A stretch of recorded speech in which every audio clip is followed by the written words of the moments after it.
Good morning and welcome to my kitchen. Today we are making a quick batch of buttery, flaky biscuits. To start this recipe, you're going to need 2 cups of self-rising flour plus a little bit more just to keep the dough from sticking to your countertops. To get started, I have 2 cups of self-rising flour right in this mixing bowl, and I'm also going to measure out 1 cup of buttermilk.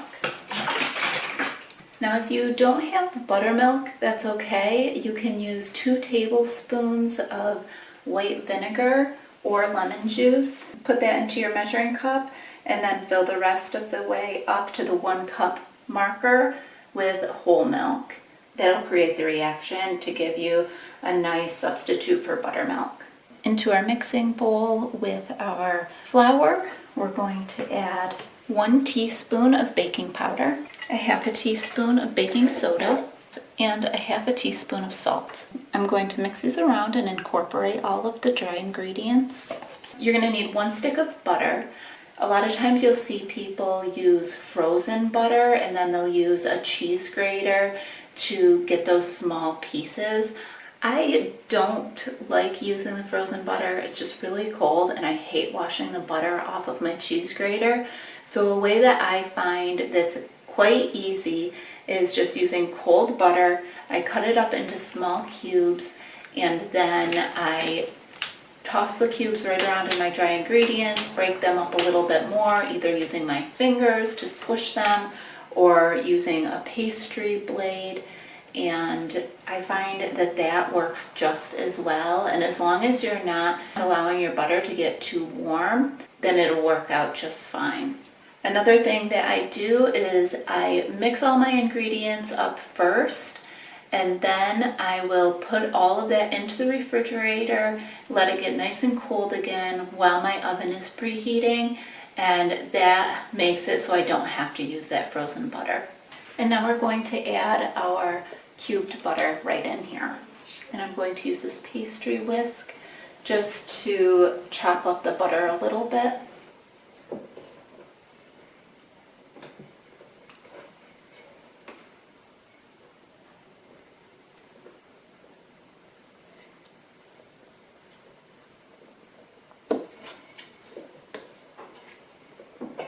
And to our dry ingredients and our butter, I'm going to add our 1 cup of buttermilk.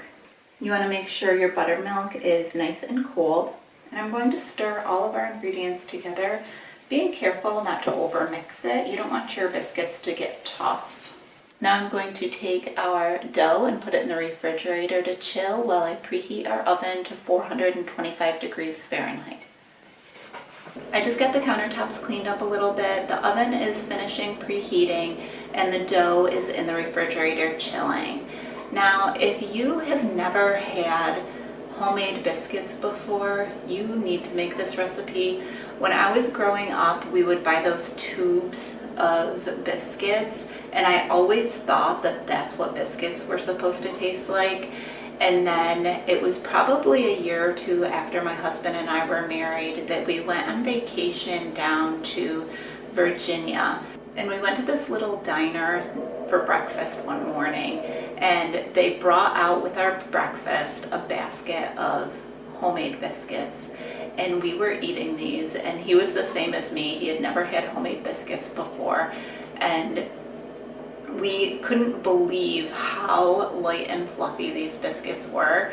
And at that point, I still hadn't really started cooking much from scratch. I was working full-time in an office, and we would kind of come home and make our meals, and didn't have a lot of time to dedicate to actually learning how to cook from scratch. But back to my biscuit story. We got home from that vacation, and that was one of the first recipes that I said, I need to learn how to cook these. These are so much better. I will never buy that biscuits in a tube again. And then after learning how to make them, I realized these are so delicious you can't even call those other things biscuits. And these are so easy to make. There's not really a big difference in the amount of time that you're spending because these mix up so quickly. You stick them in the fridge, the amount of time that it takes to preheat your oven, they've chilled, and then you're just going to prepare them and put them on a pan. There's not really, just a few minutes difference in time. And then once you know this basic recipe, you can use these biscuits not only for breakfast, but you can use them to add on top of some chicken and gravy and bake them in a skillet, and then you have chicken and biscuits. You can add a little bit of sugar to them and use them to make some strawberry shortcakes. There's so many different things that you can do with this one simple biscuit recipe that once you learn how to make this one thing, it can just grow into so many different creative ideas for this recipe. So I hope you do try this recipe and let me know what you think of it, and let me know if you think that you'll ever go back to buying the tube of biscuits again, or if this was easy enough for you to make. So I'm going to grab the dough out of the refrigerator, and our oven is going to be preheated in just a minute, so we'll get going with the rest of the recipe. Here's our chilled dough. I'm going to sprinkle some flour on our countertop and just dump the dough right out on the counter. I'll scrape out the last bits that's stuck inside the bowl just so we don't waste any. Now this dough can be kind of sticky, so what I like to do is keep one hand pretty clean, and then the other one I will use for patting the dough or for shaping the dough. And you can just grab some extra flour whenever you need it if you find that the dough is sticking to your hand too much.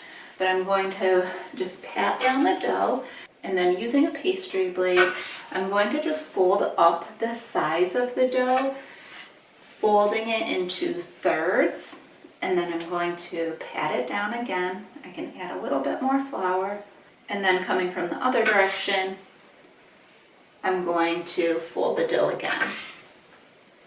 And you just keep folding it on top of itself. I do it 8 to 10 times, and then I also will lift up the dough once in a while and flour the countertop again. So then when we start cutting our biscuits out, they won't stick to the counter so much. Now that I've folded the dough several times over itself, I'm going to shape it into a rectangle. I use this little cutter. It can be used as a biscuit cutter, or you can use it to chop things up really small. It was actually made at a company that is close to where I'm from. It's called a Quick Cut manufacturing company, and it's out of Mohawk, New York. I have had this for several years, and I don't know if they still are producing these, but if they are, I'll look it up because it's a very small company, and I do like to buy from small companies. I like to have things that kind of have a story behind them, or that I have a little bit of sentimental value toward. It just helps you remember that the things that you own are made by real people, and they have a story behind them. So I'm going to shape this dough into a rectangle.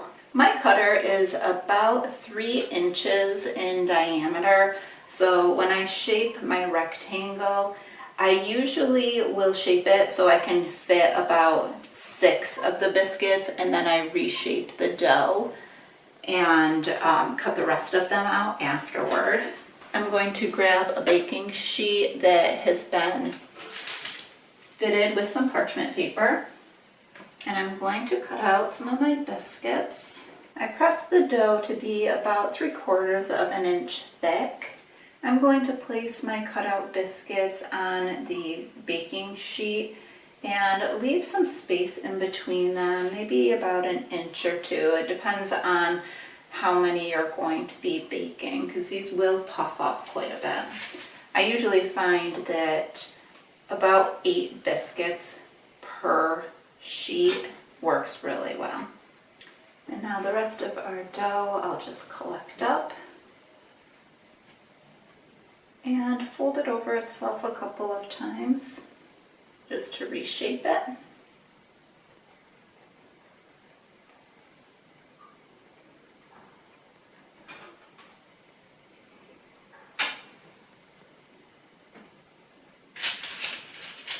And then the last biscuit, sometimes it'll end up a little bigger or a little smaller than the rest of them, but I don't really worry too much about that.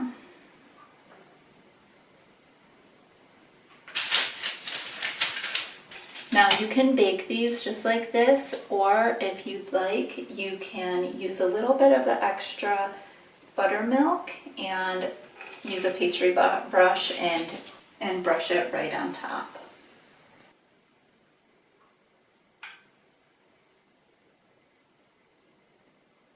Biscuits are all ready, and now I'm going to pop them in the oven for about 10 to 13 minutes.